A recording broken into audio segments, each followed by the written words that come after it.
एक तनख्वाह से कितनी बार टैक्स दूं और क्यों? जवाब है,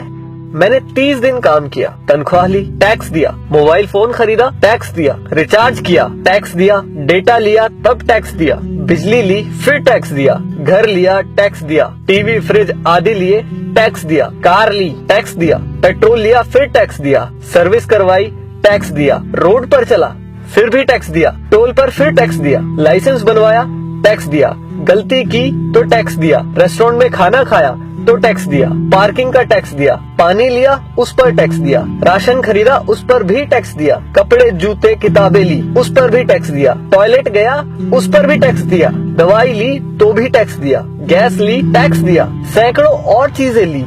और टैक्स दिया, कहीं फीस दी, कहीं बिल, कहीं ब्याज दिया, कहीं जुर्माने के नाम पर तो कहीं रिश्वत के नाम पर पैसे देने ही पड़े। ये सब ड्रामे के बाद गलती से सेविंग में बचा लिया तो फिर टैक्स दिया। सारी उम्र काम करने के बाद कोई सोशल सिक्योरिटी नहीं, कोई पेंशन नहीं, 5 साल के MP MLA रहते तो बात और थी, कोई मेडिकल सुविधा भी नहीं, बच्चों के लिए अच्छे स्कूल नहीं, पब्लिक ट्रांसपोर्ट नहीं, सड़कें खराब, स्ट्रीट लाइट खराब, हवा खराब, पानी खराब, फल